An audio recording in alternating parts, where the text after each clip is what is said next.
വാഴ്ത്തുകയും വിവിധ സ്ഥലങ്ങളിൽ രാജ്യങ്ങളുമായിരുന്ന ദൈവത്തിനെ കേൾക്കുന്ന എല്ലാ പ്രിയപ്പെട്ടവർക്കും കർത്താവായ യേശു ക്രിസ്തുവിന്റെ വിലയേറിയ നാമത്തിൽ എന്റെ സ്നേഹവന്ദനം. അല്പസമയത്തെ ദൈവനിശ്ചിതയ്ക്കായി ഒരു ദൈവവചന ഭാഗം വായിക്കുന്നത് വെളിപ്പാട് പുസ്തകം 2-ാം അധ്യായം 26-ാമത്തെ വാക്യം. ജയിക്കുകയും ഞാൻ കൽപ്പിച്ച പ്രവൃത്തികളെ അവസാനത്തോളം അനുഷ്ഠിക്കുകയും ചെയ്യുന്നവന് എന്റെ പിതാവ് എനിക്ക് തന്നതുപോലെ ഞാൻ ജാതികളുടെ മേൽ അധികാരം കൊടുക്കും എന്ന് ദൈവത്തിന്റെ പരിശുദ്ധാത്മാവ് ഹല്ലേലൂയ തുയത്തീര സഭയ്ക്കുള്ള ദൂത് നൽകുമ്പോൾ കൊടുക്കുന്ന വലിയ സന്ദേശമാണ് ഇവിടെ യോഹന്നാൻ നമുക്ക് വെളിപ്പെടുത്തി തരുന്നത്. തുയത്തീര സഭയ്ക്കുള്ള ദൂത് കൊടുക്കുമ്പോൾ ദൈവം പറയുന്നത്, തുയത്തീരയിലെ സഭയുടെ ദൂതൻ എഴുതുക, അഗ്നിജ്വാലയ്ക്കൊത്തുള്ള കണ്ണും വെള്ളോട്ടിന് സദൃശ്യവുമായ കാലും ഉള്ള ദൈവോത്തരൻ അരുളി ചെയ്തത്, ഞാൻ നിന്റെ പ്രവൃത്തിയും നിന്റെ സ്നേഹം, വിശ്വാസം, ശുശ്രൂഷ, സഹിഷ്ണുത എന്നിവയും നിന്റെ ഒടുവിലത്തെ പ്രവൃത്തി ആദിത്യത്തിലും ഏറെയൊന്നും അറിയുന്നുവെന്ന് തുയത്തീര സഭയ്ക്ക് ദൂത് കൊടുക്കുമ്പോൾ കാണാൻ കഴിയും. വെളിപ്പാട് പുസ്തകം 2-ാം അധ്യായം 18 തൊട്ടുള്ള വാക്യങ്ങളാണ് നമ്മൾ വായിച്ചത്. എന്നിട്ട് കഥ പറയും, എങ്കിലും താൻ പ്രവാചി എന്ന് പറഞ്ഞ് നുറുനടപ്പ് ആചരിക്കുകയും വിഗ്രഹാർപ്പിതം തിന്മാനും എന്റെ ദാസന്മാരെ ഉപദേശിക്കുകയും തെറ്റിച്ചു കളയും ചെയ്യുന്ന ഇസബേൽ എന്ന സ്ത്രീയെ നീ അനുവദിക്കുന്ന ഒരു കുറ്റം നിന്നെ കുറിച്ച് പറവാനുണ്ട്. ഹല്ലേലൂയ. തുയത്തീര എന്ന വാക്കിന് ബലികർമാസക്ത എന്നാണ് അർത്ഥം. ഹല്ലേലൂയ. തുണിയുടെ ഒരു വിപണന കേന്ദ്രമായിരുന്നു തുയത്തീര. ബലികർമാസക്തമായ സഭയായിട്ടാണ് ഇതിനെ അറിയപ്പെടുന്നത്. ഹല്ലേലൂയ. ഈ സഭയുടെ പുണ്യപ്രവർത്തികളെ കർത്താവ് എടുത്തു പറയുന്നുണ്ട് ആദി. ഹല്ലേലൂയ. പക്ഷെ അതുകൊണ്ട് യാതൊരു പ്രയോജനവുമില്ലാത്ത നിലയിൽ ഇസബേൽ എന്നു പേരായ ഒരു സ്ത്രീയുടെ ദോഷകരമായ പ്രവർത്തനങ്ങളെ ഹല്ലേലൂയ കർത്താവ് കഠിനമായി ശാസിക്കുക. ഹല്ലേലൂയ. രക്തം ചെയ്യും. അപ്പൊ ഇവിടുത്തെ സഭാമൂപ്പന്റെ ഭാര്യയായിരുന്നു. ഹല്ലേലൂയ എന്ന് ചിലർ അഭിപ്രായപ്പെടുന്നു. ജഡിക ഉല്ലാസങ്ങൾ ആമെ അറിയാത്തവർ വിശുദ്ധൻ എന്ന് പറയുന്നതിൽ കഴമ്പില്ല. ഹല്ലേലൂയ എന്നവൾ വാദിച്ചു. പുരാതന ഇസ്രായേലിൽ ബാലിനെ ആരാധിച്ച ഹല്ലേലൂയ ബാലിന്റെ ആരാധന സ്ഥാപിച്ച ഇസബേലിന്റെ ആമെ നവീന ഉപദേശങ്ങൾ, ജനത്തെ തെറ്റിച്ചു കളയുന്ന, പാപത്തിലേക്ക് നയിക്കുന്ന അനവധി ഉപദേശങ്ങൾ തുയത്തീര സഭയിലെ ആമെ കടന്നുകൂടി എന്നുള്ളത് ഈ വചനം ഇവിടെ വായിക്കുമ്പോൾ കാണാൻ കഴിയുന്നുണ്ട്. ഹല്ലേലൂയ. ഇവിടെ ആമേൻ കർത്താവ് പറയുന്നത്, നിങ്ങൾ ഭൂമിയിൽ ജീവിക്കുമ്പോൾ അല്ലെങ്കിൽ അധികാരമുള്ളവരായി ജീവിക്കണം. തുയത്തീര സഭയ്ക്കകത്ത് നുഴഞ്ഞു കയറിയതുള്ള ഇസബേലിന്റെ വാക്കുകൾ, ഇസബേലിന്റെ ഉപദേശങ്ങൾക്ക് നിങ്ങൾ വീണു പോകാതെ ജഡിക ഉല്ലാസങ്ങളിൽ കൂടെ ജീവിച്ച് ഈ ലോക ജീവിതം നയിക്കണമെന്ന് വാദിക്കുന്ന അനവധി ഇസബേലിന്റെ ശക്തികൾ ഇന്നും സഭയ്ക്കകത്ത് നുഴഞ്ഞു കയറുമ്പോഴേ പ്രൈസലോ എന്നെ കേൾക്കുന്ന പറയും, ശ്രോതാവേ, നീ അങ്ങനെയുള്ള ആ ചെടിയ ഉപദേശങ്ങൾക്കകത്ത് വീണു പോകാതെ സത്യവേദ പുസ്തകത്തിൽ ദൈവം നൽകുന്ന വിശുദ്ധിയുടെ അനുഭവത്തിൽ നിൽക്കണം. ഹല്ലേലൂയ. അപ്പോൾ തുയത്തീര സഭയെക്കുറിച്ച് അനേക നല്ല പ്രവർത്തികൾ കർത്താവിടെ വെളിപ്പെടുത്തുന്നുണ്ടെങ്കിലും കർത്താവ് പറയാം, അതുകൊണ്ടൊന്നും സഭയ്ക്ക് പ്രയോജനമില്ല. ഇസബേലിന്റെ ഉപദേശങ്ങൾക്ക് നീ സഭയ്ക്ക് അനുവാദം കൊടുത്തു, അവളുടെ ഉപദേശം സ്ഥാപിക്കുക നീ അനുവാദം കൊടുത്തു. അങ്ങനെ കുറ്റവിധികളുണ്ട്. ഈ കാലഘട്ടത്തിൽ അതാണ് സംഭവിക്കുന്നത്. യഥാർത്ഥ ദൈവസഭയുടെ ഉപദേശത്തെ മറിച്ചു കളഞ്ഞ്, അടിസ്ഥാന ഉപദേശങ്ങളെ മറിച്ചു കളഞ്ഞ് ഇസബേൽ എന്ന് പറയുന്ന ശക്തികൾ സഭയ്ക്കകത്ത് എഴുന്നേറ്റ് ജഡിക അവരുടെ നവീന ഉപദേശമായി കൊണ്ടുവന്ന് ജനത്തെ വഴിതെറ്റിക്കുന്ന അനുഭവങ്ങളാണ് ഇന്ന് സഭയിൽ കാണുന്നത്. അതിന്റെ നടുവിൽ യേശു പറയാം, നിങ്ങൾ അധികാരമുള്ളവനായിരിക്കണം. ഹല്ലേലൂയ. നിങ്ങൾ ഭൂമിയിൽ ജീവിക്കുമ്പോൾ അധികാരമുള്ളവരായി, ഭരണാധികാരികളായി, ശക്തിയും പരാക്രമമുള്ളവരായി ജീവിക്കണമെന്ന് ദൈവം ആഗ്രഹിക്കുന്നു. ലോകപ്രകാരമല്ല, ആത്മീയമായിട്ടാണ് കേട്ടോ. ഒരു മനുഷ്യൻ കർത്താവായ യേശു ക്രിസ്തുവിൽ വിശ്വസിച്ച് കർത്താവിനെ രക്ഷിതാവും പിതാവായി സ്വീകരിച്ചു കഴിയുമ്പോൾ ആ മനുഷ്യന് ദൈവം തരുന്ന അധികാരത്തെ അവൻ ഉപയോഗിക്കണം. ഹല്ലേലൂയ. രണ്ടാമത്, നാം സഭയുടെ ദൈവസഭയുടെ ഭരണാധികാരികളാണ്. ദൈവസഭയുടെ ഭരണാധികാരികൾക്ക് ലോകത്തിന്റെ ആയുധമല്ല, ലോകത്തിന്റെ ശക്തിയല്ല ദൈവം തന്നിരിക്കുന്നത്, പരിശുദ്ധാത്മാവിന്റെ ശക്തിയാണ്. അപ്പം ദൈവസഭയുടെ ഭരണാധികാരികളായിരിക്കും നാം. ദൈവത്തിന്റെ ശക്തിയായിരിക്കുന്ന പരിശുദ്ധാത്മാവിൽ നിറയപ്പെട്ട് നിൽക്കണം. എന്നിട്ട് കർത്താവ് പരാക്രമമുള്ളവരായിരിക്കണം. പ്രിയ മനുഷ്യൻ ലോകത്തിൽ പരാക്രമം കാണിക്കുന്ന എന്തിനറിയും, പക്ഷെ ദൈവസഭയുടെ പരാക്രമം അതല്ല. ആത്മാക്കളെ നേടുവാനുള്ള സത്യ ഉപദേശത്തെ നൽകി കൊടുക്കുവാൻ, ജനത്തെ നീതിയുടെ പാതയിലേക്ക് നയിക്കുവാൻ, സഭയിലേക്ക് വരുന്ന ഇസബേലിന്റെ പോലെയുള്ള ഇസബേലിന്റെ ശക്തി പോലുള്ള ദുരുപദേശങ്ങളെ ചെറുത്തു നിൽക്കുവാൻ കഴിയുന്ന അഭിഷേകമുള്ളവനായിരിക്കണം ദൈവസഭയ്ക്കകത്ത് സഭയുടെ മൂപ്പന്മാർ, സഭയുടെ ഇടയന്മാർ. ഹല്ലേലൂയ. കർത്താവ് അത് ആഗ്രഹിക്കുക നമ്മൾ കൂടെ. പ്രൈസ്. അപ്പൊ നിങ്ങൾ ജയമുള്ളവരായി അവസാനത്തോളം കർത്താവിന്റെ കൽപ്പനകളെ കൈക്കൊണ്ട് ജീവിക്കണം. ജീവിതത്തിന്റെ അവസാനത്തോളം, മരണം വരുന്നിടം വരെ, മരണത്തിന് നാം നമ്മളെ ഏൽപ്പിക്കുന്നിടം വരെ, അല്ലെങ്കിൽ കർത്താവിന്റെ വരവ് വരെ വീണ്ടെടുക്കപ്പെട്ട ദൈവമക്കൾ എന്ത് ചെയ്യണം? കർത്താവിന്റെ കൽപ്പന പ്രമാണിച്ച് ജീവിക്കണം. അതാണ് നമ്മൾ വായിച്ച ദൈവവചനം. ഹല്ലേലൂയ. വെളിപ്പാട് പുസ്തകം 2:26 വായിച്ചത്. ജയിക്കുകയും, ഈ ലോകത്തെ ജയിക്കണം, ദുരുപദേശങ്ങളെ ജയിക്കണം, സഭയെന്ന് പറയുന്ന ശക്തിയെ ജയിക്കണം. അങ്ങനെ ജയിച്ചിട്ട് കർത്താവ് കൽപ്പിച്ച പ്രവൃത്തികളെ അവസാനത്തോളം ഹല്ലേലൂയ അനുസരിക്കുകയും ചെയ്യണം. ദൈവം നമുക്ക് തന്നിരിക്കുന്ന ഉപദേശങ്ങൾക്കകത്തുനിന്ന് പുറത്തേക്ക് പോകാതെ, അതിന് വ്യതിചലിച്ചു പോകാതെ, കഷ്ടങ്ങൾ സഹിക്കേണ്ടി വന്നാലും, നിന്ദകൾ സഹിക്കേണ്ടി വന്നാലും, അപമാനങ്ങൾ സഹിക്കേണ്ടി വന്നാലും, അവസാനത്തോളം ദൈവം കൽപ്പിച്ച പ്രവൃത്തികൾക്കകത്ത് നമ്മൾ നിൽക്കണം. ഇന്ന് ലോകമെമ്പാടും ക്രൈസ്തവ സമൂഹം അടക്കം എല്ലാ ജാതി മത വിഭാഗങ്ങളും ക്രിസ്തുമസ് ആഘോഷിക്കുന്ന ദിവസമാണ്. കഴിഞ്ഞ നീണ്ട 25 ദിവസം അവർ വ്രതത്തിലായിരുന്നു. എന്നാൽ ഇന്നലെ രാവിലെകളിൽ നമ്മൾ നോക്കിയാൽ കാണാൻ കഴിയുന്നത്, ഞാൻ രാവിലെ ചില സ്ഥലങ്ങളിൽ യാത്ര ചെയ്തപ്പോൾ ക്രിസ്തുമസിന്റെ അവസാന നോയമ്പ് വിടുന്ന സമയമായി കഴിഞ്ഞപ്പോഴത്തേനും വലിയ ഉണർവ് കണ്ടു. എവിടെ ഉണർവ്? ഇറച്ചി സ്റ്റാളുകളുടെ മുമ്പിൽ വലിയ നീണ്ട നിര. ഒരു കടയുടെ മുമ്പിൽ കൂടെ ഞങ്ങൾ യാത്ര ചെയ്തപ്പോൾ അവിടെ 100 കണക്കിന് ജനം വെളുപ്പിന് 6:30 ക്യൂ ആയി. ബീവറേജിന്റെ മുമ്പിൽ വെളുപ്പാങ്കാലത്ത് തന്നെ ജനം തടിച്ചുകൂടി. വലിയ ഉണർവ്. 25 ദിവസത്തെ ഉപവാസം കഴിഞ്ഞ്, നോമ്പ് വ്രതം കഴിഞ്ഞ് വരുമ്പോൾ ഉണർവ് ലോകത്തിൽ സംഭവിച്ചു, ലോക മനുഷ്യനിൽ സംഭവിച്ചു. അവർ വ്രതമായിരുന്നു യേശുവിന്റെ തിരുപ്പിറവിക്ക് വേണ്ടി, തിരുപ്പിറവി ആഘോഷിക്കാൻ വേണ്ടി ബാറുകളും ബീവറേജും മാത്രമല്ല ഇറച്ചിസ്റ്റാളുകളും മീസ്റ്റാളുകളും ഒക്കെ ഉണർന്ന് പ്രവർത്തിച്ചു. 25 ദിവസം വ്രതനോമ്പെടുത്തവൻ അവന്റെ ഉള്ളിൽ ആത്മാവിൽ ഉണരണം. ക്രിസ്തു തന്നിൽ ജനിക്കുന്ന അനുഭവത്തിൽ ഉണരണം. ലോകത്തിന്റെ ഉണർവല്ല. എന്ന് പറയുന്ന ഇസബേലിന്റെ ആ ദുരുപദേശങ്ങൾ ഇന്നും ക്രൈസ്തവ സമൂഹത്തെ തല്ലി തകർത്തുകൊണ്ടിരിക്കുക, കെടുത്തിക്കൊണ്ടിരിക്കുക, വെളിച്ചം കെടുത്തി കളയുക. അതുകൊണ്ട് ക്രിസ്തുമസ് എന്താണെന്ന് പോലും അവർക്കറിയില്ല. ക്രിസ്തുവില്ലാത്ത ക്രിസ്തുമസ് ആഘോഷിക്കുന്ന ക്രിസ്ത്യാനികളാണ് ഇന്ന് ലോകത്തിലുള്ളത്. ഇന്നൊക്കെ 2024 വർഷങ്ങൾക്ക് മുമ്പ് കർത്താവായ യേശു ക്രിസ്തു കാൽവറിയിൽ നമുക്ക് വേണ്ടി മരിച്ചു, അടക്കപ്പെട്ടു, ഉയർത്തെഴുന്നേറ്റ് സ്വർഗ്ഗാരോഹണം ചെയ്തു എന്നൊക്കെ നമ്മൾ വായിക്കുന്നുണ്ട്. ആ യേശു ക്രിസ്തുവിന്റെ വരവിന് വേണ്ടി നമ്മൾ ഒരുങ്ങണം. ആ വരവിന് വേണ്ടി നമ്മുടെ ഹൃദയത്തിൽ ഉണർവുണ്ടായിരിക്കണം. എല്ലാ വർഷവും ഈ തിരുപ്പിറവിയെ ആഘോഷമാക്കി മാറ്റി അതിലൂടെ വീണ്ടും പാപത്തിലേക്ക് പോകുന്നതല്ല ക്രിസ്മസ് എന്ന് പറയുന്നത്. ക്രിസ്തു ഉള്ളവൻ എന്നും ക്രിസ്മസാണ്. ക്രിസ്തു ജീവിതത്തിലുള്ളവന് എന്നും ക്രിസ്മസാണ്. അത് ആണ്ടിലൊരിക്കൽ നടക്കുന്ന ആചാരമല്ല. അല്ലേലൂയ. ഞാൻ ആ ഭാഗം നിർത്തുകയാണ്. അല്ലേലൂയ. നിങ്ങൾ യേശു നൽകിയിരിക്കുന്ന അധികാരങ്ങളെ നിങ്ങൾ പ്രയോജനപ്പെടുത്തി അധികാരത്തിനകത്ത് നിൽക്കണം. അധികാരം നിങ്ങളുടെ ജീവിതത്തിൽ ഉണ്ടാകണം. അപ്പൊ നിങ്ങളുടെ പ്രവൃത്തികൾ നിങ്ങളുടെ സാക്ഷിയായിരിക്കും. നിങ്ങൾ ചെയ്യുന്ന പ്രവൃത്തികളാണ് നിങ്ങളുടെ സാക്ഷി.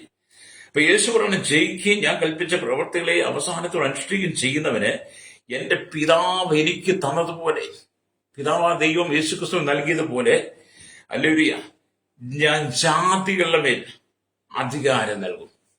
Price the Lord. യേശു നമ്മെ വീണ്ടെടുത്ത് നമുക്ക് പ്രത്യാശ തന്ന്, രക്ഷ തന്ന്, സ്വർഗത്തിന്റെ പദവികൾ തന്ന്, അധികാരം തന്ന്, സഭയുടെ ഭരണം തന്ന്, പരിശുദ്ധാത്മാവിന്റെ ശക്തിയെ തന്നിട്ട് കർത്താവ് പറയുകയാണ്, ജാതികളുടെ മേൽ ഞാൻ നിനക്ക് അധികാരം തരുമെന്ന്. ഹല്ലേലൂയ. അപ്പം ദൈവസഭയെ നയിക്കുന്നവൻ ജാതികളുടെ മേൽ അധികാരമുള്ളവനും ദൈവസഭയെ നടത്താൻ കഴിയുന്നവനും കർത്തൃത്വത്തിനകത്ത് ഉറപ്പുള്ളവനും വിശുദ്ധി കാത്തു സൂക്ഷിക്കുന്നവനായിരിക്കണം. ദ്വൈതയുടെ സഭയിലേക്ക് കടന്നു കൂടിയ അസബേലിന്റെ ശക്തി ഇന്നത്തെ സഭകളിൽ ക്രൈസ്തവ സമൂഹത്തിൽ നുഴഞ്ഞു കയറി സഭകളെ മുഴുവൻ തകർത്തുകൊണ്ടിരിക്കുക.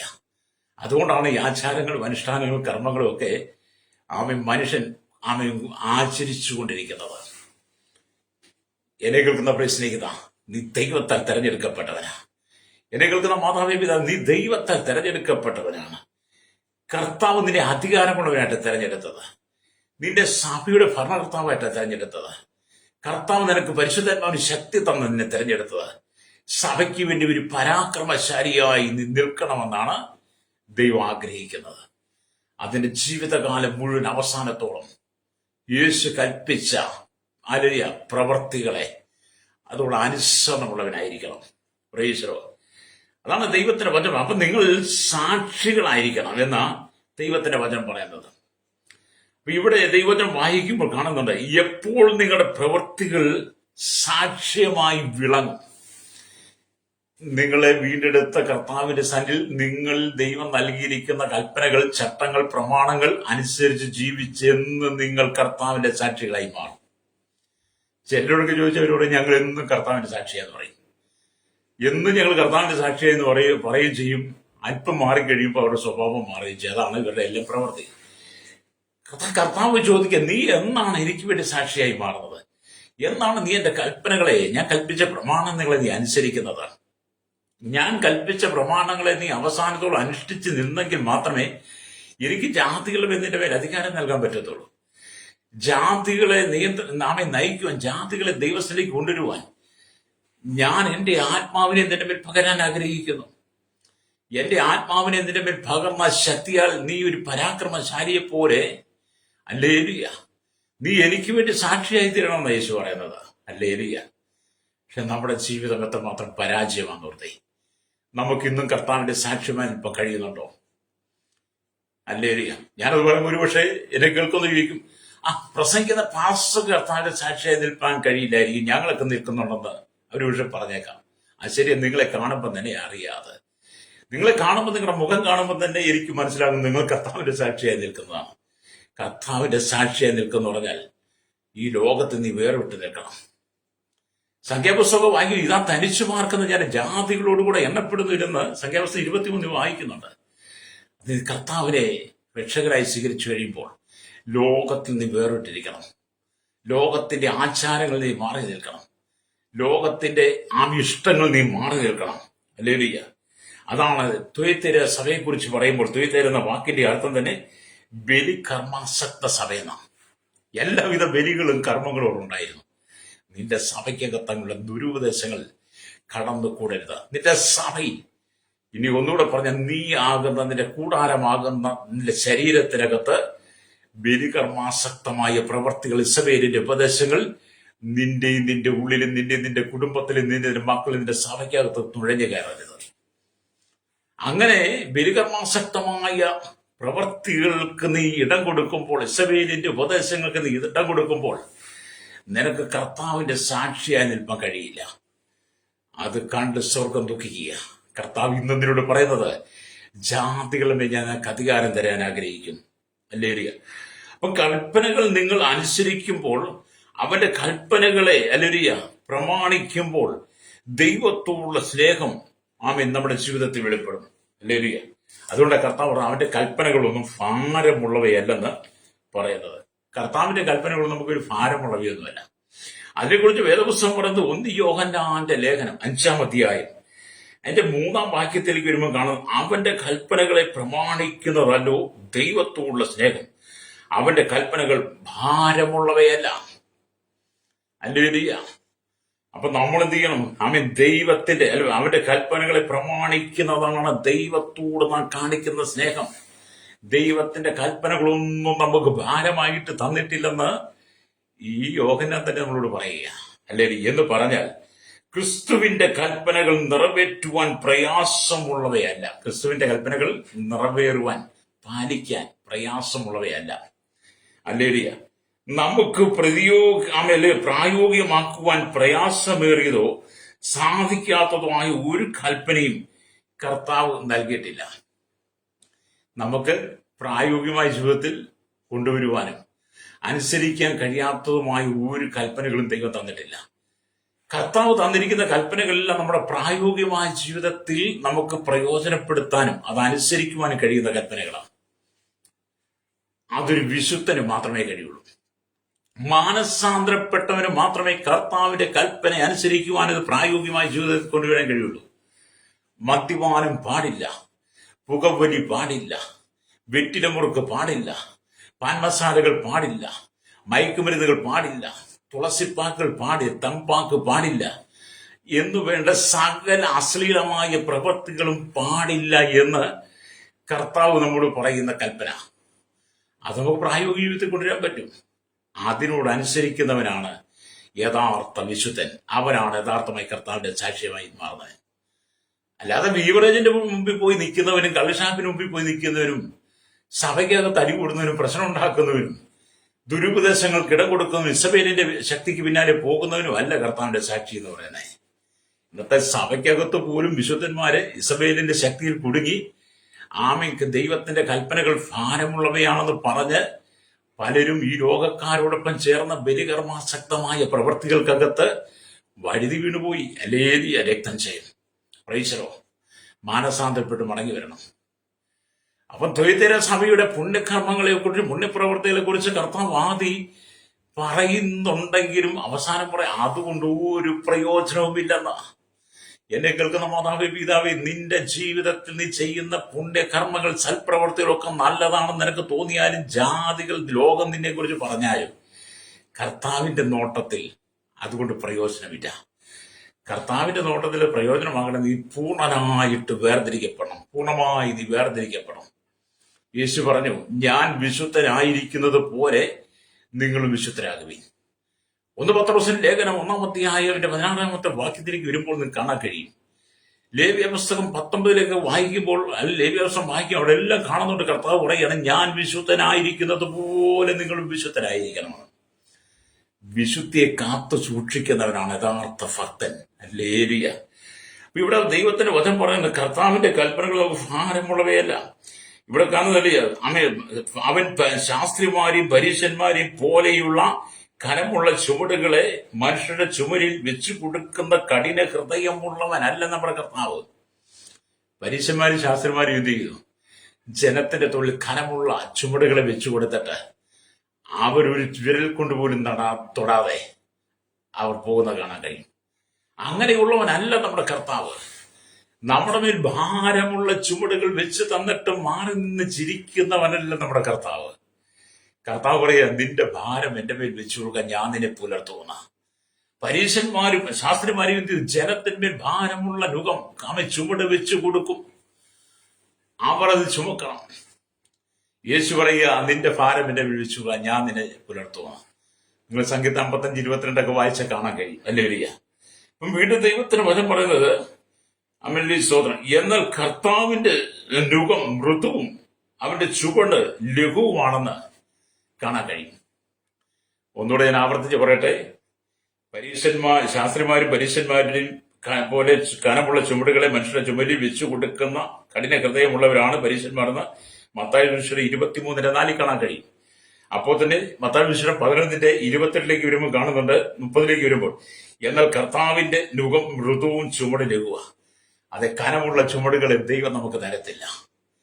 കർത്താവിന്റെ നുകം അല്ലേലിയ മൃദുവും അവന്റെ ചുമട് ലഘുവ. നമുക്ക് വഹിക്കാൻ പറ്റുന്നത് തരുള്ളൂ. രക്തം ചെയ്യും.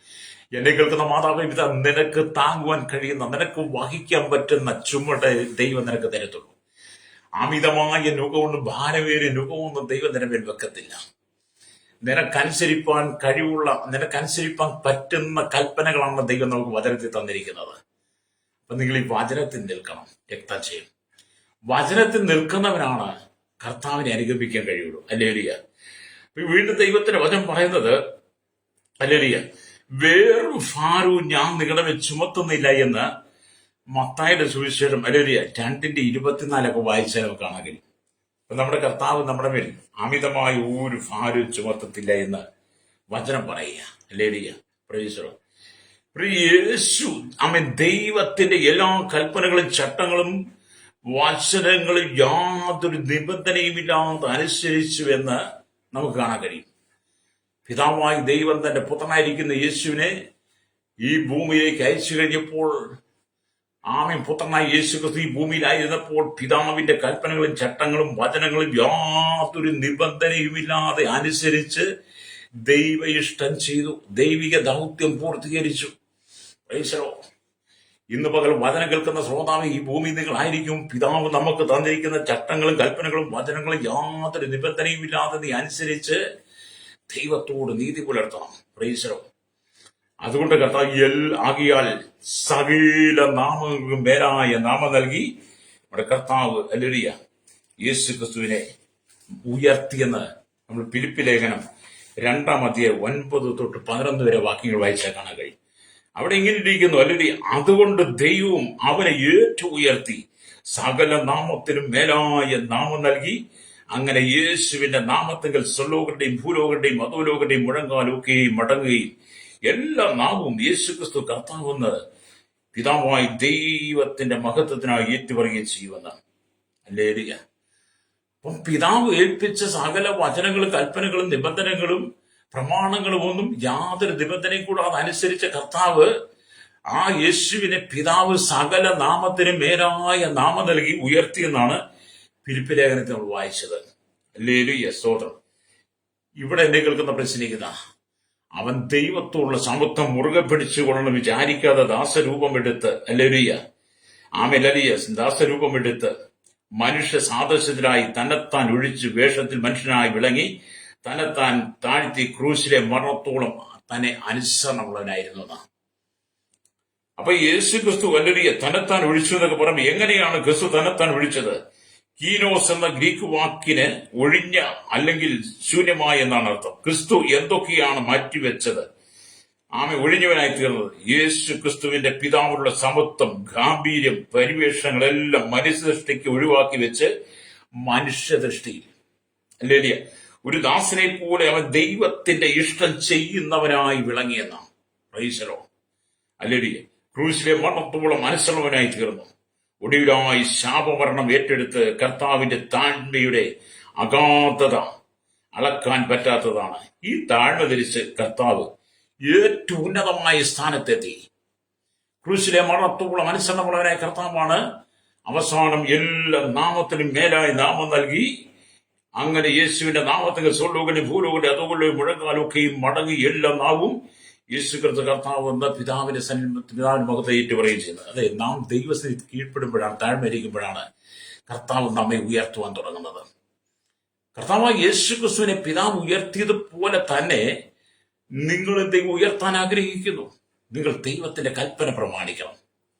എന്നെ കേൾക്കുന്ന മാതാവേ, പിതാവേ, കാലങ്ങൾ എത്രയായി ക്രൈസ്തവ പേര് ധരിച്ച് നടക്കുന്നു? കാലങ്ങൾ എത്രയായി ഒരു ക്രൈസ്തവനാന്ന് പറഞ്ഞ് നടക്കുന്നത്? കർത്താവിന്റെ വചനങ്ങളും കൽപ്പനകളും പ്രമാണങ്ങളും ചട്ടങ്ങളും നിബന്ധന കൂടാതെ നിനക്ക് അനുസരിക്കാൻ കഴിഞ്ഞിട്ടുണ്ടോ? നിനക്ക് കർത്താവിന്റെ സാക്ഷിയായി നിൽക്കാൻ കഴിഞ്ഞിട്ടുണ്ടോ? വിശുദ്ധിയെ കാത്തു സൂക്ഷിച്ച് ലോകത്തിന്റെ ജഡിക ഉല്ലാസങ്ങൾ വേർതിരിക്കാൻ നിനക്ക് കഴിഞ്ഞിട്ടുണ്ടോ? പാപത്തിന്റെ ജീവിതം വിട്ട് മാനസാന്തരപ്പെട്ട് മടങ്ങി വരാൻ കഴിഞ്ഞിട്ടുണ്ടോ? ഈ ലോകത്തിന്റെ വെറുക്കൂത്ത് വിട്ട് മടങ്ങി വരാൻ നിനക്ക് കഴിഞ്ഞിട്ടുണ്ടോ? നിനക്ക് തന്റെ ഇടത്തോടെ പറയാൻ കഴിയുമോ, ഞാൻ എന്റെ കർത്താവിന്റെ സാക്ഷിയാണെന്ന്, ഞാൻ അധികാരമുള്ളവനാണ്, ആമേൻ, ശക്തി പ്രാപിച്ചവനാണ്, പരിശുദ്ധാത്മാവിന്റെ കർത്താവിന്റെ പരാക്രമശാലിയായി ദൈവത്തിന്റെ സാക്ഷിയാണെന്ന് നിങ്ങൾക്ക് പറയാൻ കഴിയുമോ? ഹല്ലേലൂയ. അങ്ങനെ പറയണമെങ്കിൽ മാനസാന്തരപ്പെടണം, രക്തം ചെയ്യും. കർത്താവിന്റെ വീണ്ടെടുക്കപ്പെട്ട ദൈവത്തിന്റെ ജനം കർത്താവിന്റെ സാക്ഷിയായി യഥാർത്ഥമായി ഏൽപ്പിച്ചു കൊടുക്കാത്തടത്തോളം കാലം ജീവിതത്തിൽ കഷ്ടങ്ങൾ വരും, പ്രതിസന്ധികൾ വരും, വെല്ലുവിളികൾ കടന്നു വരും. അത് നിന്നെ തകർക്കുന്ന വിധത്തിലൊക്കെ നിന്റെ ജീവിതം. അപ്പൊ ദ്വൈതര സഭയുടെ ആമിലരിയ പുണ്യകർമ്മ പ്രവർത്തി പോലെ ഈ കാലഘട്ടത്തിലും അനവധി ക്രൈസ്തവ സഭകൾ പുണ്യപ്രവർത്തികൾക്കകത്ത് മുൻപിലാണ്. പക്ഷേ കർത്താവ് കണ്ടിട്ട് പറയാം, നീ ചെയ്യുന്ന പുണ്യപ്രവൃത്തികൾ കൊണ്ട് ഒരു പ്രയോജനമില്ല. നിന്റെ സഭയ്ക്കകത്തും നിന്റെ കുടുംബത്തിലും നിന്റെ വിശ്വാസികളുടെയും ഇസബേൽ എന്ന് പറയുന്ന പ്രവാചികളുടെ ദുരുപദേശം കടന്നുകൂടിയിരിക്കുന്ന ഇസബേലിന്റെ ശക്തി, സാത്താന്റെ ശക്തി കടന്നുകൂടിയിരിക്കുന്നത് കൊണ്ട് നിന്റെ പ്രവൃത്തികൾ പ്രയോജനമില്ല. നീ അത് വിട്ടിട്ട് മടങ്ങി വരണം. ഇസബേലിന്റെ ഉപദേശത്തെ നീ ജയിക്കണം. ഇസബേലിന്റെ ഉപദേശത്തെ നീ ജയിച്ച് ഞാൻ നിന്നോട് പറഞ്ഞിരിക്കുന്ന കൽപ്പനകൾ ഹല്ലേലൂയ ജയിക്കുകയും ഞാൻ കൽപ്പിച്ച പ്രവർത്തികളെ അവസാനത്തോളം നീ അനുഷ്ഠിക്കുകയും ചെയ്യണം. പ്രൈസറോ. അതേ മാതാവി, എന്താണ് കുടുംബം അനുഗ്രഹിക്കപ്പെടാത്തത്? എന്താണ് സഹോദര സഹോദരിയുടെ കുടുംബം അനുഗ്രഹിക്കപ്പെടാത്തത്? ഇത് ജീവിതം ശരിയാകാത്തത്? അല്ലേ?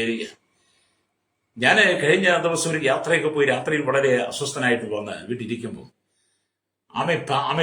പകരം കണ്ട് 5 മണിക്ക് കണ്ട് സഹോദരി എന്റെ ഫോണിൽ വിളിച്ചതാ. വളരെ ഭാരപ്പെട്ട് നുറുങ്ങിയ ഹൃദയത്തോടെ അവരുടെ സങ്കടങ്ങൾ പറയുന്നത്. അവസാനം ഞാൻ ആ സഹോദരിക്ക് വേണ്ടി പ്രാർത്ഥിച്ചു. ഈ പ്രഭാതത്തിൽ ഞാൻ അവർക്ക് വേണ്ടി പ്രാർത്ഥിച്ചു. ദൈവമേ, കഷ്ടതയുടെ, നിന്ദകളുടെ, അപമാനങ്ങളുടെ നടുവിലൂടെ കടന്നു പോകുന്ന സഹോദരി, മക്കളെ കുറിച്ചുള്ള ഭാരം, പ്രയാസം, സങ്കടങ്ങൾ, കണ്ണുനീര്, ആ മാതാവിന്റെ വാക്കുകളിൽ എനിക്ക് കേൾക്കുവാൻ കഴിഞ്ഞു. ഞാൻ അവർക്ക് വേണ്ടി പ്രാർത്ഥിച്ച കർത്താവ്, ഈ മക്കളൊക്കെ കർത്താവിന്റെ കൽപ്പനകൾ, കർത്താവിന്റെ പ്രവൃത്തികളെ അവസാനത്തോളം അനുഷ്ഠിക്കുന്നവരായി, ദൈവത്തെ അനുസരിക്കുന്നവരായി, അവരോടൊക്കെ ദൈവം ഇടപെടുന്ന ഒരു മാനസാന്തരം കൊടുക്കണമെന്ന് പ്രാർത്ഥിക്കുവാൻ കഴിഞ്ഞു. അല്ലേലിയ. സങ്കടപ്പെടുന്ന അനവധി മാതാപിതാക്കളുണ്ട്. കണ്ണുനീരിലൂടെ കടന്നു പോകുന്ന അനവധി കുടുംബങ്ങളുണ്ട്. വേദനയിലൂടെ കടന്നു പോകുന്ന അനേക കുടുംബങ്ങളുണ്ട്. ഇന്ന് പകരം അവരോട് പറയുകയാണ്, നിങ്ങൾ ചെയ്യിക്കണം. പ്രത്യേകിച്ച് ഇന്ന് ക്രിസ്മസ് ആണല്ലോ. ഇന്നത്തെ ക്രിസ്മസ് ആയി കഴിയുമ്പോൾ നാളത്തെ പത്രവാർത്ത, വൈകിട്ടത്തെ TV വാർത്തകൾ നോക്കിയാൽ ഇന്ന് എത്ര കോടി രൂപയുടെ മദ്യം വിറ്റു, എത്ര കോടി രൂപയുടെ മദ്യം തിരുപ്പിറവിയുള്ള ആ ബന്ധത്തിൽ ക്രൈസ്തവൻ കുടിച്ചു തീർന്ന് അറിയാൻ പറ്റും. മാനസാന്തരപ്പെട്ടവൻ കുടിച്ചു തീർക്കത്തില്ല. മാനസാന്തരപ്പെട്ടവൻ ബീവറേജിന് പോയി ക്യൂ നിൽക്കത്തില്ല, വഴിയോരത്ത് കിടക്കത്തില്ല. കുടിച്ച് വെളിവ് കിട്ട് വഴിയോരത്ത് കിടന്ന് നായ്ക്കൾ വന്ന് മുഖത്ത് മുള്ളിയിച്ചു പോയാലും അറിയാത്ത കാലഘട്ടം. അങ്ങനെ സംഭവിക്കുന്ന ഒരുപാട് കാഴ്ചകൾ നമ്മൾ കാണാറുമുണ്ടല്ലോ. യേശുവിന്റെ ജനനത്തോടുള്ള ബന്ധത്തിൽ എന്താ? കുടിച്ചു തീർക്കുക, കുടിച്ചു നശിക്കുക. പിന്നെ എങ്ങനെയാണ് കർത്താവിന്റെ സാക്ഷ്യമായി നിൽക്കുന്നത്? കർത്താവിന്റെ സാക്ഷ്യമായി നിൽക്കാൻ കഴിയുന്നുണ്ടോ? അവൻ തന്ന അധികാരം, അവൻ തന്ന വചനം, അവന്റെ ശക്തി ആത്മാവിൽ വേറിട്ടിരിക്കുന്നതിന് കഴിയുന്നുണ്ടോ? ഇല്ലല്ലേ? അല്ലേലൂയ. പാപത്തെ വിട്ട് മടങ്ങി വരണം സഹോദര. ലോകത്തിന്റെ ജടികമായ ജീവിതത്തിലേക്ക് അല്ല നീ പോകേണ്ടത്. നീ ദൈവത്തോട് മറുതിരിക്കുമ്പോൾ, വചനത്തോട് മറുതിരിക്കുമ്പോൾ, കർത്താവ് നമുക്ക് തന്നിരിക്കുന്ന കൽപ്പനകളെ നീ വെറുക്കുമ്പോൾ, അതിനെ നിരാകരിക്കുമ്പോൾ, അത് നിന്റെ കുടുംബത്തിനകത്ത് പാപമായി, ശാപമായി മാറുകയാണ്. അല്ലേലൂയ. മാനസാന്തരപ്പെടങ്ങി വാ. അല്ല, ഇന്നത്തെ ദിവസം കുടിച്ചു തീർത്ത് കുടിച്ചാഘോഷിക്കുന്നതല്ല. അപ്പനും മക്കളും മരുമക്കളും കൊച്ചുമക്കളും പേരക്കിടാങ്ങളും എല്ലാം കൂടെ കൂടി ബന്ധുക്കളും അയൽവാസികളും കൂട്ടുകുടുംബങ്ങളും എല്ലാം കൂടെ ബന്ധുക്കളെല്ലാം വിളിച്ചു ചേർത്ത് ഇരുന്ന് കുടിച്ചു തീർക്കുന്നതല്ല ക്രൈസ്തവ ജീവിതം. ക്രൈസ്തവ ജീവിതം എന്ന് പറഞ്ഞത് കർത്താവിന്റെ സാക്ഷിയായി മാറുന്നതാണ്. ത്വയത്തൈര സഭയെ പോലെ നിങ്ങൾ ഒരുപാട് പുണ്യപ്രവർത്തികളൊക്കെ ചെയ്യുന്നുണ്ട്. പക്ഷേ ദൈവാത്മാ അതുകൊണ്ട് ഒരു പ്രയോജനമില്ല. ക്രൈസ്തവ സമൂഹത്തോട് പറയട്ടെ, ഒരു പ്രയോജനമില്ല സഹോദര. നിന്റെ പ്രവൃത്തി മോശമാണ്. സഭയിലിന്റെ ആ ഉപദേശം നിന്റെ ജീവിതത്തിൽ കിടക്കുക. അല്ലേലൂയ. മാനസാന്തരപ്പെട്ട് മടങ്ങി വരണം. അപ്പൊ ഇവിടെ ദൈവവചനം പറയുന്നത്, കർത്താവ് നമുക്ക് തന്ന അധികാരം. ഇവിടെ കർത്താവ് പറയാണ്, ഞാൻ ജയിക്കുകയും ഞാൻ കൽപ്പിച്ച പ്രവൃത്തികളെ അവസാനത്തോളം അനുഷ്ഠിക്കുകയും ചെയ്യുന്നവന് എന്റെ പിതാവ് എനിക്ക് തന്നതുപോലെ ഞാൻ ജാതികളുടെ മേൽ അധികാരം തരും. കർത്താവ് ജാതികളുടെ മേൽ ഞാൻ അധികാരം തരുന്നു. ഈ അധികാരമാണ് നമുക്ക് ആവശ്യം. അല്ലേലൂയ. 2-ാം സങ്കീർത്തനത്തിലേക്ക് വരുമ്പോൾ കാണുന്നത്, 2-ാം സങ്കീർത്തനം അല്ലേലൂയ, അതിന്റെ 8-ാമത്തെ വാക്യം വായിക്കുമ്പോൾ കാണുന്നുണ്ട്, എന്നോട് ചോദിച്ചു കൊള്ളുക ജാതികളെ, അല്ലേലൂയ, എന്നോട് ചോദിച്ചു കൊടുക്കാം, ഞാൻ നിനക്ക് ജാതികളെ അവകാശമായി ഭൂമിയുടെ അറ്റങ്ങളെ കൈവശമായി നൽകുന്നു. അപ്പൊ ഒരു ക്രൈസ്തവന്റെ ജീവിതം എന്താ? കർത്താവിനോട് ചേർന്ന് നിന്ന് ജാതികൾ, നഷ്ടപ്പെട്ടു പോകുന്ന ജാതികൾക്ക് വേണ്ടി ആത്മഭാരത്തോടെ പ്രാർത്ഥിക്കണം. ഒരു ക്രൈസ്തവ സഭയുടെ ഇടയന്റെ ചുമതല എന്താണ്? വിശ്വാസികൾ ചെയ്യുന്നത് പോലെ മദ്യം കുടിച്ച് വെളിവ് കെട്ട് ജീവിക്കുന്നതല്ല, ലഹരിക്കടിമയായി ജീവിക്കുന്നതല്ല ഒരു ക്രൈസ്തവ പുരോഹിതന്റെ ഇടയന്റെ ശുശ്രൂഷ എന്ന് പറയുന്നത്. അനവധി ആളുകൾ ഈ ലോകപ്രകാരം മദ്യത്തിനും മയക്കുമരുന്നിനും പാൻസലകൾക്കും അടിമപ്പെട്ട് ലോകത്തിൽ നിന്ന് ലോകത്തിൽ ജീവിക്കുമ്പോൾ ദൈവത്തിന് അകന്നുപോയ ജനത്തിന് വേണ്ടി കണ്ണുനീരോടെ പ്രാർത്ഥിക്കുന്നവരാണ് കർത്താവിനാൽ തെരഞ്ഞെടുക്കപ്പെട്ട ഇടയന്മാരും പുരോഹിതന്മാർ.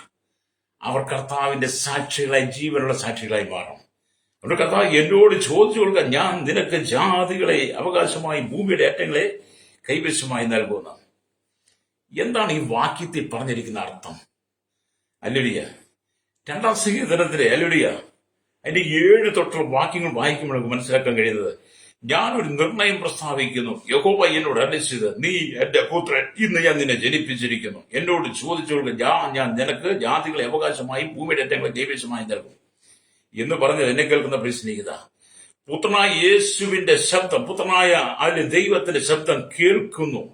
ദൈവത്തോട് മത്സരിച്ച ലോകജാതികൾ ദൈവത്തിന്റെ കയ്യിലെ ഇരുമ്പ് വട്ടിക്കൊണ്ട് അടിയേറ്റ് തകരുന്ന കാഴ്ചയാണ് വർണ്ണിക്കുന്നതെന്ന് കാണാൻ കഴിയും. നമുക്കറിയാം, ഇസ്രായേലും ദൈവത്തോട് മത്സരിച്ചുകൊണ്ട് ദൈവത്തോട് മറുതലിച്ചതുകൊണ്ട് AD 70 13 ലക്ഷം ആളുകൾ കൊല്ലപ്പെട്ടു എന്നതാണ്. ഹല്ലേലൂയ. ദൈവസനിൽ മത്സരിക്കുന്നവൻ, ദൈവത്തോട് മറുതലിക്കുന്നവൻ, പ്രമാണങ്ങളെ അനുസരിക്കാത്തവൻ, പ്രമാണത്തെ ലംഘിക്കുന്നവൻ, പ്രമാണം കയ്യിലുണ്ടായിട്ടും പ്രമാണത്തെ വിരുദ്ധമായി നിൽക്കുന്നവൻ, AD 70 ഇസ്രായേൽ 13 ലക്ഷം ജനങ്ങൾ ദൈവത്തിന്റെ കയ്യിൽ ഇരുമ്പടി കൊണ്ട് അവർ ശിക്ഷിക്കപ്പെട്ടെങ്കിൽ ഇന്നും ദൈവത്തെ അനുസരിക്കാത്ത തലമുറ ദൈവം ശിക്ഷിക്കും. ഹല്ലേലൂയ. നീ മാനസാന്തരപ്പെട്ടു പോ. ദൈവം സ്നേഹമാ. നമ്മുടെ കർത്താവ് സ്നേഹത്തിന്റെ ദൈവമാ. ആ സ്നേഹമാണ് നമുക്ക് ആവശ്യമെന്ന് പറയുന്നത്. അപ്പൊ ഇവിടെ കർത്താവിന് വേണ്ടി നിൽക്കണം, ലോകത്തിന് വേണ്ടി അല്ല പ്രിയ സ്നേഹിത നിൽക്കേണ്ടത്.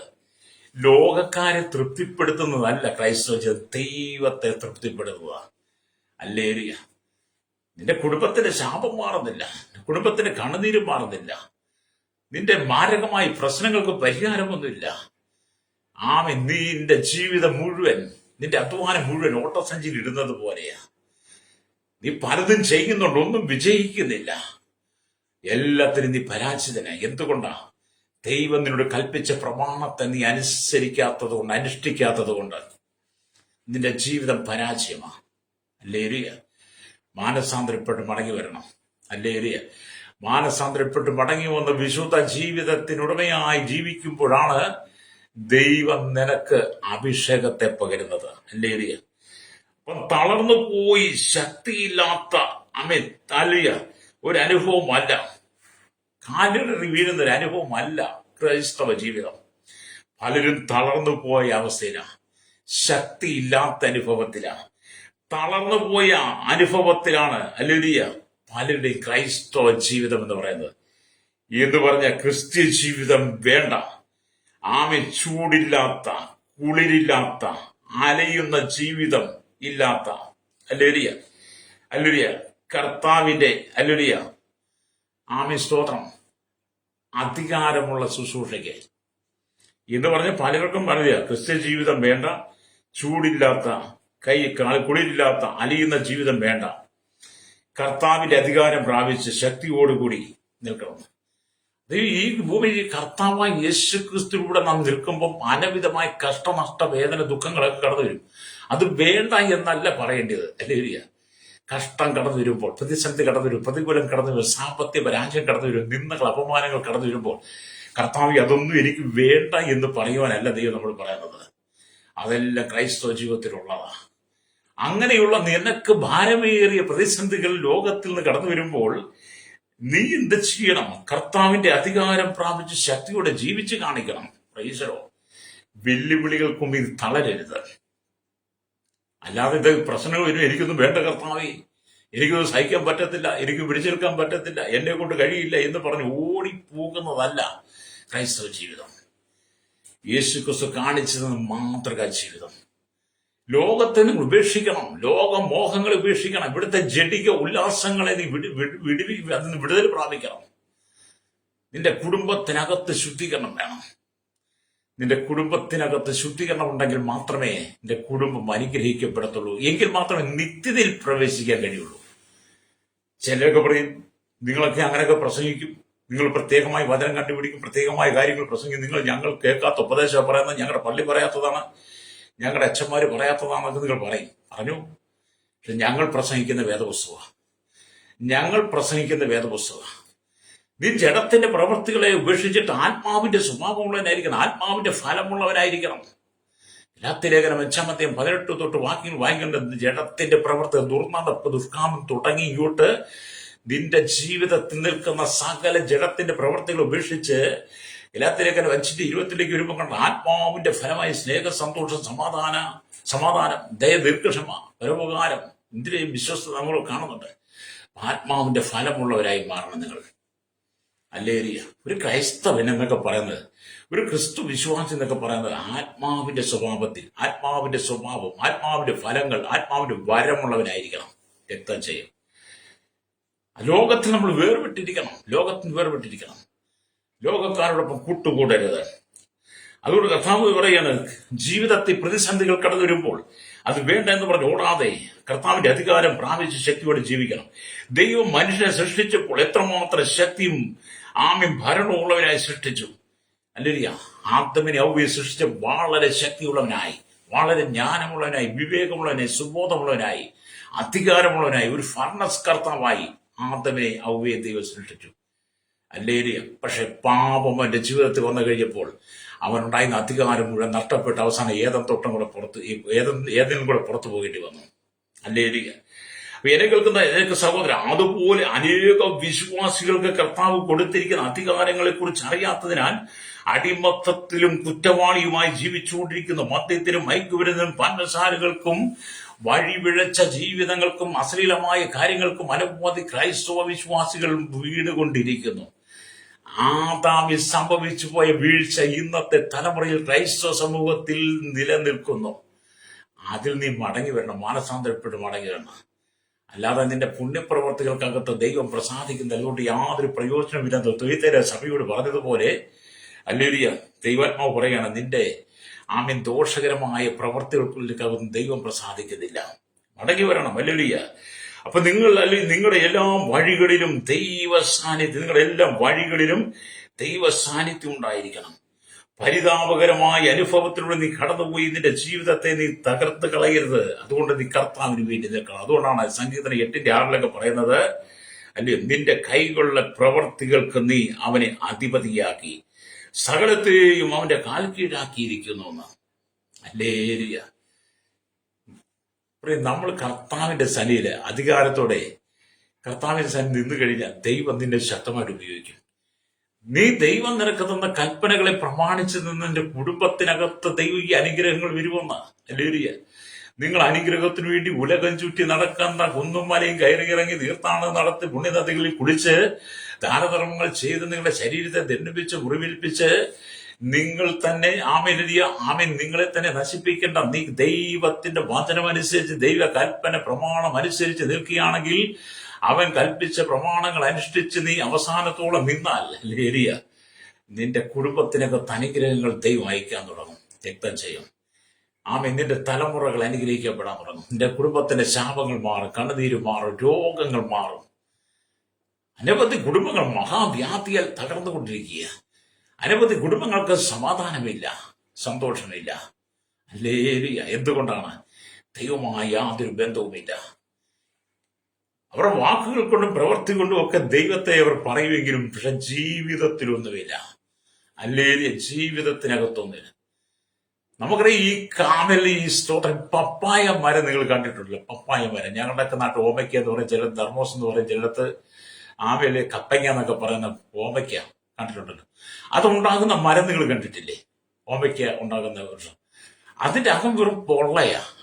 പുറമേ വലിയ തടിയായിട്ടൊക്കെ തോന്നിയാലും മുകളിലിട്ടിലും നല്ല ഫലപുഷ്ടിയോടെ ഒക്കെ നിൽക്കുന്നെങ്കിൽ അകത്തൊന്നുമില്ലെന്നേ. അകം വെറും പൊള്ളയാ. അല്ലേ ഏരിയ എന്ന് പറഞ്ഞ പോലെ ചില ആളുകൾ പുറമെ വളരെ അഴകും സൗന്ദര്യവും ഒക്കെ ഉണ്ടെങ്കിലും, പുറമെ വലിയ ഫലം കായ്ക്കുന്ന വൃക്ഷം, ഈ കപ്പങ്ങാമരം പോലെ നിൽക്കുന്നൊക്കെ ഉണ്ടെങ്കിലും അകത്തൊന്നുമില്ല. അകം വെറും പൊള്ളയാ. എന്നാൽ പലരും ക്രൈസ്തവ സമൂഹത്തിൽ നിൽക്കുന്നുണ്ടെങ്കിലും, ക്രൈസ്തവ വിശ്വാസിയാണെന്ന് പേരുണ്ടെങ്കിലും, എല്ലാ കർമ്മങ്ങളിലും എല്ലാ പുണ്യപ്രവർത്തികളും മുമ്പിലുണ്ടെങ്കിലും അവരുടെ ഉള്ളിലൊന്നുമില്ല, യേശുവില്ല. അവരുടെ ഉള്ളിൽ യേശുവില്ല, അവരുടെ ഉള്ളിൽ ദൈവമില്ല. അവരുടെ ഉള്ളിൽ യേശു ഉണ്ടായതെങ്കിൽ, അവരുടെ വീണ്ടെടുപ്പ്, അവരുടെ വീണ്ടെടുപ്പിൽ അവരുടെ ഉള്ളിൽ യേശുക്രിസ്തു ജനിച്ചിരുന്നെങ്കിൽ, അവരുടെ ഉള്ളിൽ യേശുക്രിസ്തു ഉണ്ടായിരുന്നെങ്കിൽ ഇന്ന് ബലികർമാസക്തമായ പ്രവർത്തികളിൽ അവർ പോകില്ലായിരുന്നു. മാനസാന്തരപ്പെട്ട് ജീവിച്ചേനെ. ഇന്ന് പല സഭകളും ത്വയ്തൈര സഭയെ പോലെ തന്നെയാ. അല്ലേലൂയ. മാനസാന്തരപ്പെട്ട് മടങ്ങി വരണം. ഇവിടെ എന്നെ കേൾക്കുന്ന വിശ്ലേഖിത, അല്ലേലൂയ, സ്തോത്രം. നിങ്ങളുടെ മേലുള്ള അധികാരം എന്ത് നിങ്ങൾ അറിയണം. ഒരു പോലീസ് സ്റ്റേഷൻ ചെന്ന് കഴിഞ്ഞാൽ ആ പോലീസ് സ്റ്റേഷനിലെ പോലീസിന്റെ അധികാരം എന്താണെന്ന് ആ പോലീസുകാരൻ തിരിച്ചറിഞ്ഞില്ലെങ്കിൽ അവന് അധികാരത്തെ കൊണ്ട് യാതൊരു പ്രയോജനമില്ല. ഒരു പോലീസ് സ്റ്റേഷനിലെ പോലീസുകാരുണ്ട്, ആമയിൽ ഹെഡ് കോൺസ്റ്റബിൾ ഉണ്ട്, ASI ഉണ്ട്, സബ് ഇൻസ്പെക്ടർ, സർക്കിൾ ഉണ്ട്, ആമീൻ DYSP ഉണ്ട്, ഈ DSP ഉണ്ട്. അങ്ങനെ മുതിർന്ന ഉദ്യോഗസ്ഥന്മാർ അങ്ങോട്ട് പോകുക അവരുടെ. അപ്പൊ അവരവർക്ക് കൊടുത്തിരിക്കുന്ന അധികാരത്തിന്റെ വില എന്താണ്, അവരുടെ അധികാരം എന്താണെന്ന് അവർ മനസ്സിലാക്കുന്നില്ലെങ്കിൽ ആ അധികാരം അവർക്ക് ഉപയോഗിക്കാൻ പറ്റത്തില്ല. അതുകൊണ്ട് പ്രയോജനം എന്ന് പറഞ്ഞതുപോലെ നിങ്ങളുടെ മേൽ തന്നിരിക്കുന്ന അധികാരം എന്താണെന്ന് നിങ്ങൾ തിരിച്ചറിയുമ്പോഴാണ് നിങ്ങൾ ക്രിസ്തുവിന്റെ സാക്ഷിയായി നിൽക്കുന്നത്. നിങ്ങൾ അധികാരത്തിനകത്ത് നിൽക്കുന്ന അധികാരത്തിൽ പ്രവർത്തിക്കുന്ന അധികാരം മറ്റുള്ളവർക്ക് പ്രയോജനമാക്കി കൊടുക്കുന്നതും. അല്ലെങ്കിൽ നിങ്ങൾ വെറും ഈ കപ്പങ്ങ മരത്തെ പോലെ അകത്തൊന്നുമില്ലാത്ത അകം പൊള്ളയായ വിശ്വാസിയ. മാനസാന്തരം മടങ്ങി വരണം. ഹല്ലേലൂയ. അവിടെ എന്നെ കേൾക്കാൻ പറ്റില്ലേ? ദൈവം നിങ്ങൾക്ക് അധികാരം തന്നു, ശക്തിയും തന്നു. അതുകൊണ്ട് യേശു അടുത്ത സ്വർഗത്തിൽ ഭൂമിയിൽ സകല അധികാരവും ഞാൻ നിങ്ങൾക്ക് തരുന്നു. നിങ്ങൾ പുറപ്പെട്ട്, ഹല്ലേലൂയ, നിങ്ങൾ പുറപ്പെട്ട് പിതാവിന്റെയും പുത്രന്റെയും പരിശുദ്ധാത്മാവിന്റെ നാമത്തിൽ സ്നാനം കഴിപ്പിച്ചും ഞാൻ നിങ്ങളോട് കൽപ്പിച്ചതൊക്കെയും പ്രമാണിപ്പാന്നൊക്കെ ഉപദേശിച്ചുകൊണ്ട് സകല ജാതികളിൽ ചുറ്റിലാക്കിയുള്ള ഞാൻ ലോകസ്ഥാനത്ത് എല്ലാ നാളും നിങ്ങളോട് കൂടെ ഉണ്ടെന്ന് മത്തായി 28:18-19-20 വാക്യം പറയുന്നത്. അതേ അധികാരമുള്ള ദൈവസഭ എന്ന് പറയുന്നത്. അധികാരമുള്ളവനാ ദൈവമക്കൾ, അധികാരമുള്ളവനാണ് ക്രൈസ്തവ ജീവിതം. അതുകൊണ്ട് എന്നെ കേൾക്കുന്ന മാതാപിതാവ്, ഈ ലോകത്തിന്റെ പാപസുഖങ്ങളിട്ട് മടങ്ങി വന്ന് മാനസാന്തരപ്പെട്ട് കർത്താവിനോട് നീ വിശുദ്ധ സാക്ഷിയായി മാറണം. ഏത് പ്രതിസന്ധി വന്നാൽ, ഏത് പ്രതികൂലം വന്നാൽ അവന്റെ കൽപ്പനകളെ നമ്മൾ അനുഷ്ഠിക്കണം, അവസാനത്തോടെ അനുഷ്ഠിക്കണം.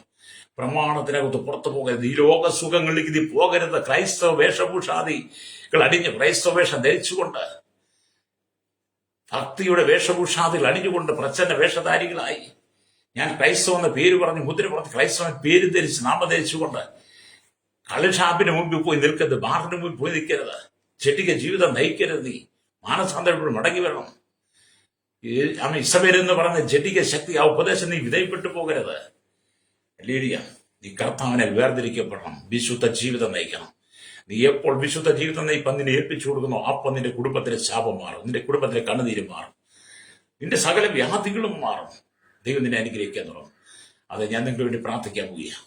ആരെങ്കിലും ഈ ലോകപ്രകാരം ജീവിച്ച് ഇസബേലിന്റെ ശക്തിക്ക് വിധേയപ്പെട്ട ജീവിതത്തിൽ സമാധാനമില്ലാതെ പോകുന്നെങ്കിൽ ഇത് പകൽ ദൈവത്തിലെ ആത്മാവ് പറയുകയാണ്, അതിനെ ചെയ്യുകയും ഞാൻ കൽപ്പിച്ച പ്രവൃത്തികൾ അവസാനത്തോടെ അനുഷ്ഠിക്കുകയും ചെയ്യുന്നവരെ എന്റെ പിതാവ് എനിക്ക് തന്നതുപോലെ ഞാൻ ജാതികളുടെ അധികാരം കൊടുക്കും. ദൈവം നിനക്ക് ചില അധികാരം തരാൻ ആഗ്രഹിക്കുക. തകർന്നു കിടക്കുന്ന കുടുംബങ്ങളെ പണിതെടുക്കുവാനുള്ള ചില അധികാരം, നിന്റെ ജീവിതത്തെ, നിന്റെ കുടുംബത്തെ പണിതെടുക്കുവാനുള്ള, നിന്റെ തലമുറയെ പണിതെടുക്കാനുള്ള ചില അധികാരം ദൈവം നിനക്ക് തരാൻ പോവുകയാണ്. നിന്റെ കഷ്ടനഷ്ട വേദന ദുഃഖങ്ങളെ മാറ്റുവാൻ ദൈവം ആഗ്രഹിക്കുന്നു. അതേ ഭാരമുള്ള ചുമടവൻ നിനക്ക് തരത്തില്ല, നിനക്ക് വഹിക്കാവുന്നത് മാത്രം യേശുവിന്റെ ഏൽപ്പിച്ചു കൊടുക്കാൻ കഴിയുമോ? അങ്ങനെ കൊടുക്കാൻ കഴിയുന്നതിനോടൊപ്പം ചേർന്ന് പ്രാർത്ഥിച്ചാട്ടെ. പരിശുദ്ധ ഞങ്ങളുടെ നല്ല ദൈവം ഈശോയ്ക്ക് പിതാവേ, അനുഗ്രഹിക്കപ്പെട്ട നല്ല സമയത്തിന് ഈ വചനം കേട്ടുകൊണ്ട് എല്ലാവരെയും കേരളത്തിൽ ഭാരത ലോക രാജ്യം 800 കോടി തലമുറ കടത്തിപ്പെടാത്തവർ, അന്യസംസ്ഥാന തൊഴിലാളികൾ കേരളത്തിലുള്ള കർത്താവ്, ലോകരാജ്യം 800 കോടി ജനത്തിനായി പ്രാർത്ഥിച്ച യേശുവിന്റെ ബാല്യത്തിൽ കൗമാരിക യുവനത്തിന് വാർത്തയുടെ അനുഭവ അശനയാച്ച റോഡിന്റെ ചോളിൽ തടവറയിലായിരിക്കുന്ന village panchayat, municipality, corporation, taluk, block, ജില്ലാ ഭരണകൂട സംസ്ഥാനങ്ങൾ, രാജ്യങ്ങൾ ഭരിക്കുന്ന രാജകുമാർ, രാജ്യമാർ, പ്രധാനമന്ത്രി, പ്രസിഡന്റ്, ഗവർണർ, പട്ടാള മേധാവി, ഗോത്രങ്ങൾ, ദ്വീപുകളെ, ആദിവാസികൾ, ട്രൈബൽ മേഖലയായ സകല ജനത്തെയും കർത്താവ് അവിടുത്തെ കരങ്ങൾ ലഭിക്കാൻ എല്ലാ മത, സാമൂഹിക, സാംസ്കാരിക, ചരിത്ര, മാധ്യമ, മീഡിയ, സയന്റിസ്റ്റുകൾ, എഞ്ചിനീയർമാരെ, എല്ലാ കർത്താവ് സഹകരണ മേൽ, പൊതുപേര്, ആരോഗ്യമേൽ, വിദ്യാഭ്യാസ, സാമ്പത്തിക മേൽ, ബാക്കി മേഖലയായിരിക്കുന്ന എല്ലാ കേന്ദ്ര സംസ്ഥാന ജീവനക്കാരെയും, തീരദേശവാസികളെ, കടൽവരവാസികളെ, മത്സ്യബന്ധനെ കടന്നുപോയിരിക്കുന്നവരെ, വലുത് ചെറുതുമായ വ്യാപാരി, വ്യവസായ, വഴിയോര കച്ചവടക്കാരെ, കനികൾ, കമ്പനികൾ, ഫാക്ടറി, ജോലി ചെയ്യുന്നവർ, വലുത് ചെറുതുമായ എല്ലാ കർത്താവ് അമ്മ കർത്താവ് നിലയിലും അമ്മ കർഷകരുടെ കാർഷിക മേഖലയായിരിക്കുന്നവർ, ക്ഷീര മേഖലയായിരിക്കുന്നവർക്കായി, എല്ലാ പൊതുമേഖല അധ്വാനിക്കുന്നവരെയും, എല്ലാ ടാക്സിയോട്, ഡ്രൈവേഴ്സിനോട്, ട്രാഫിക് കൺഷൻ വെക്കാൻ മോട്ടോർ രംഗം, യൂണിയൻ രംഗത്തായിരിക്കുന്നവർക്കായി, അമ്മ സഹകരണ മേൽ, പുതുമേൽ, ആരോഗ്യ, വിദ്യാഭ്യാസ, സാമ്പത്തിക മേഖലയായിരിക്കുന്ന സകല ജനത്തെയും കർത്താവിന്റെ കരങ്ങളിൽ ഏൽപ്പിക്കുകയാണ്. മാനസാന്തരപ്പെട്ട കരിയിൽ, കടലിൽ, ആകാശമാർഗം, വാഹനം കൂടി യാത്ര ചെയ്യുന്നവർ, വാഹനം സെറ്റ് ചെയ്യുന്നവർക്കായി കർത്താവ് ഞാൻ ദേവരുകളിൽ മധ്യത്തിൽ മയക്കുവാൻ ചിലകരി അടിപ്പെട്ട് കിടക്കുന്ന ജനങ്ങൾ, ആമെ തീവ്രവാദ ഭീകര വർഗീയത അകപ്പെട്ട് കിടക്കുന്നവർ, കർത്താവിച്ചിന് മടങ്ങി വന്ന് ഇസ്രായേലിന്റെ ദുരിതത്തിൽ വീണ് കിടക്കുന്ന ദൈവസഭ കരീസ സമൂഹം, ആമി ചെടികമായ ജീവിതം, ജടിക്കുല്ലാസമുണ്ട് ജലത്തിന്റെ ദുർനടപ്പ് വിട്ട് മടങ്ങി വന്ന ആത്മാവിന്റെ വരങ്ങളുള്ളവരായി കർത്താവിന്റെ സാക്ഷി ജനത്തെ ഒരുക്കണമേ. കർത്താവ് ഈ ദേശത്തും വിദേശമൊക്കെ കർത്താവ് പേര് കടന്നുപോയി ദൈവമക്കൾ ദൈവദാസന്മാർ കുടുംബ തലമുറകൾക്കായി പ്രാർത്ഥിക്കുന്നു. ദേശത്തും വിദേശമൊക്കെ ജോലി ചെയ്യുന്ന സകലരി കഷ്ടതയിലൂടെ കടന്നു പോകുന്ന മഹാബന്ധന വ്യാധിയാൽ പാപഭാര ശാപ ബന്ധനങ്ങൾ കടന്നു പോകുന്ന സകല കുടുംബത്തെയും വിടുവിക്കണമേ. ഭവനമില്ലാത്തവർ, സ്ഥലമില്ലാത്തവർ, കടക്കിണിയാൽ ഭാരപ്പെടുന്നവർ, രോഗികളായിരിക്കും, വിവാഹപ്രയത്തിൽ തലമുറയില്ലാതെ ഭാരപ്പെടും, കണ്ണുനീരിൽപ്പെട്ട് കടന്നു പോകുന്ന എല്ലാവരും ഞങ്ങൾ ദൈവങ്ങൾ ഏൽപ്പിക്കുന്നു. എല്ലാവർക്കും ദൈവം വിടുതൽ കൊടുക്കണമേ. സകല മുഖത്ത് എടുത്താട്ടെ യേശുവിന്റെ നാമത്തിൽ തന്നെ. ആമേൻ, ആമേൻ.